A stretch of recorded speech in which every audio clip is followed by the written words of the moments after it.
Hello, everybody. Welcome to another episode of our first time buyer market update for Southern California. My name is Stephen Mead. I'm with Domicile Real Estate, where we are on a mission to help California's renters become homeowners. And this week, we put in the title, Why is the relationship between the single family home and condo market changing? And it is very much changing. We're going to go into the numbers and we might want to talk about why these relationships are changing and how that might affect your strategy if you're somebody looking to enter the market. We're actually working with buyers in both the single family and the condo spaces right now. So we have kind of a lot of inside knowledge as to what's going on without anecdotal, but we also have the numbers to back it up. So without any other delay, we're going to go into the numbers. I want to talk about where prices are going and where availability is going. So here we are. Let me pull this up and we'll get right into it. All right. So, the first thing we look at here is we're talking about prices and affordability.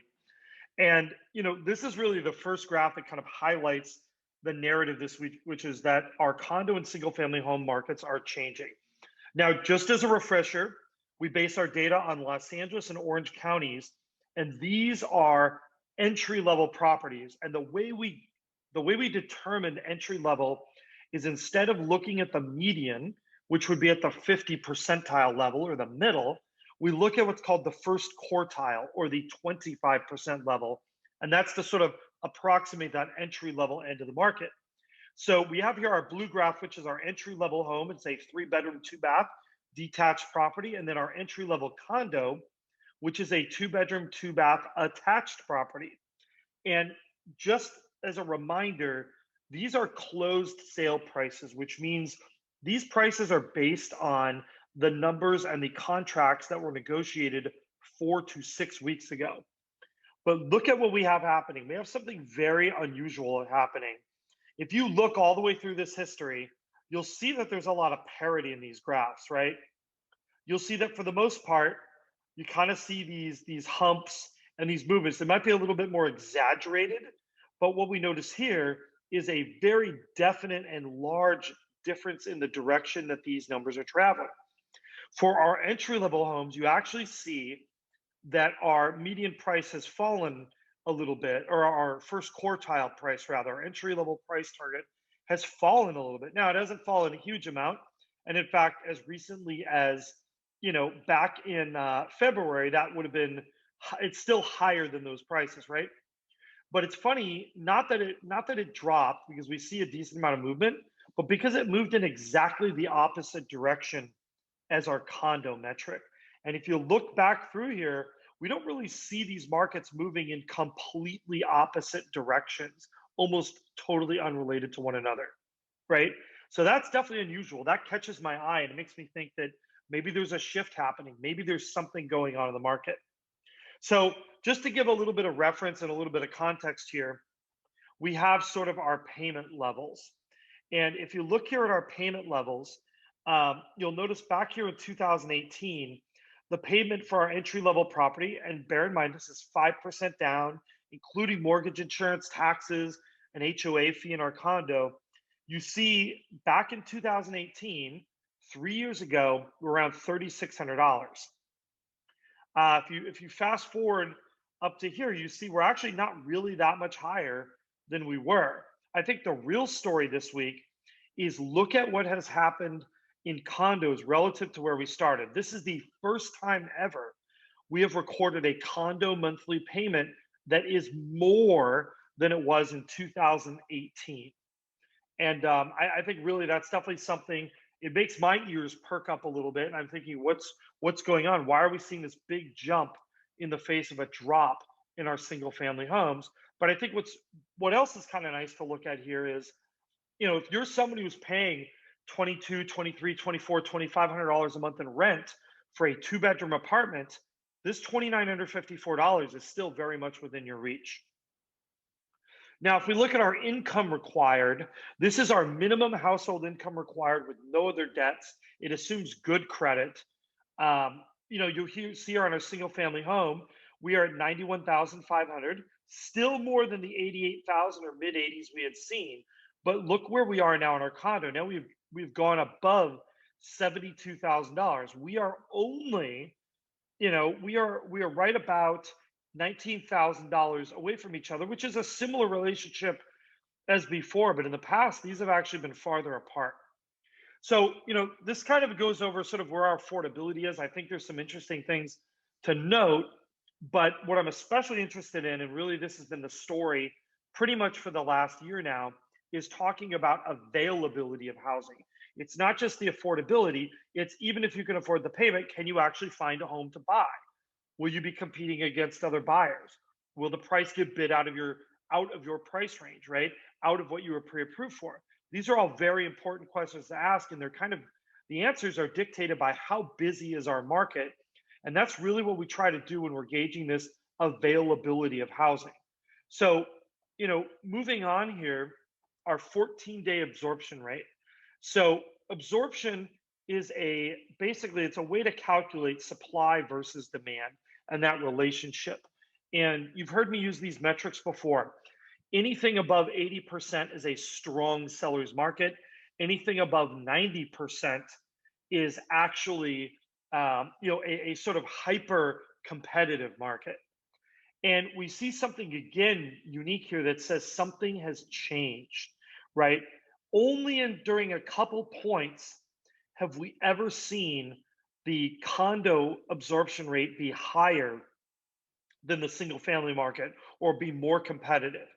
There are points where it was actually lower by a lot, right? There's only 2 points in our history here where we've seen it actually go above back in November, which was around the Thanksgiving holiday. So I'm not quite sure that that's a real number. And even then, only by 2%, and here by 1%, back in sort of our January market. But look what's happened. Just even the slope on these curves, we've seen both markets get a little bit more competitive, but look at how far we have jumped week to week on the condo market. This is definitely a change that we see kind of happening, an inflection point.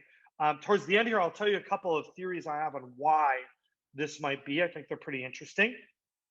If we look at inventory, again, we're seeing the same thing, right? There has almost always been more condo inventory than single family homes, right? Always. Look at this difference, difference, difference. But look what is happening.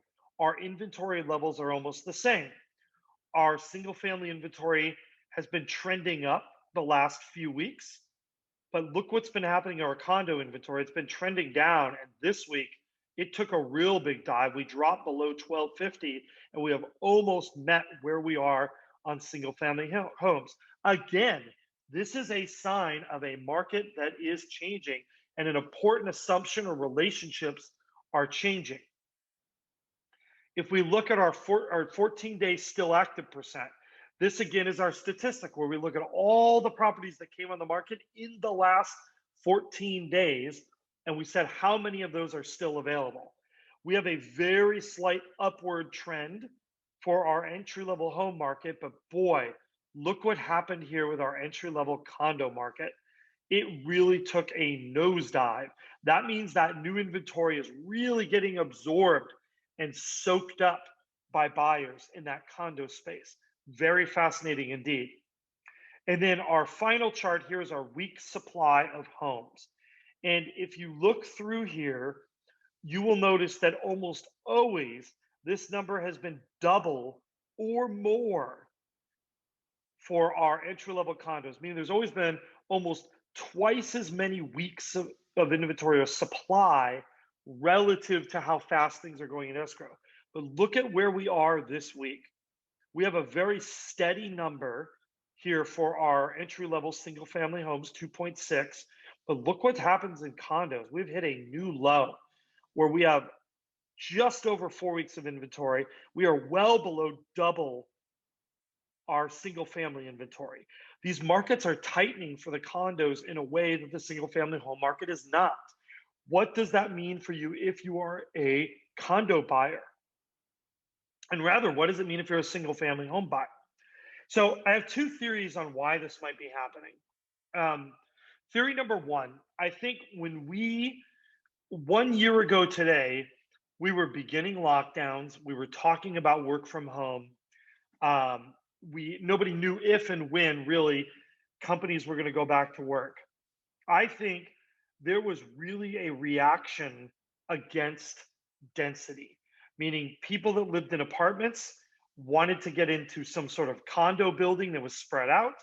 People in condos wanted to buy a house with a yard where they weren't touching their neighbors. I think there was just this almost subconscious reaction against density. And here we are, 1 year later, people are getting vaccinated, restaurants are opened up, gyms are opened up in both LA and Orange counties, movie theaters are opened up, right? So when we think about that, doesn't it make a lot of sense that these buyers who had all been saying, I don't want anything where my walls are touching, I want all this outdoor space? Well, guess what? Maybe those sentiments are subsiding a little bit, and we're finding more people are going back to condos, whereas they kind of shied away from that condo market. The second thing that's happening is we've got a situation where rates have been rising. And I think there are some people who were single family home buyers who are now condo buyers. And I think a little bit of that market has shifted due to pricing. I have kind of like a final sort of theory as well on something that I think is happening and why we are seeing this condo market heat up. I think a lot of people who may have been sideline home buyers, meaning people who said, I can't afford it, I don't know if it's possible for me to buy a home, they have also watched those interest rates rise up and they are jumping into the market because they are afraid that they may miss their chance. And they're saying, I don't necessarily need a single family home. I just need to get into something, anything. And if a condo is what I can afford, that's what I'm going to buy. So I think we have some new buyers entering the fold. And then finally, I also think we have some buyer fatigue on the single family home side. I think that market has been so competitive for so long. I think we're also having some people shifting, saying, I want to go into a price range where I can overbid on a property by 30 grand and not blow my pre approval. So I think we kind of have a number of factors at work here. I don't see this changing in the immediate future. I think the condos are going to continue until they get a little bit closer to the single family homes. Anyhow, as always, do not forget to like, subscribe, hit the notification bell, write comments, reach out to us if you'd like to engage us in our services of helping you become a homeowner in Los Angeles, Orange counties. We are happy to help as well. You can reach us on YouTube if you're watching this on Facebook. Don't hesitate. We respond to our comments. I think that's pretty much it. Obviously, this is our second video we do every week. We also do a whole market video that is geared towards the entire market, not just the entry level end. We do a couple of different statistics in there, and that video comes out on Tuesdays. Anyhow, have a great weekend, everybody. We are here if you need us.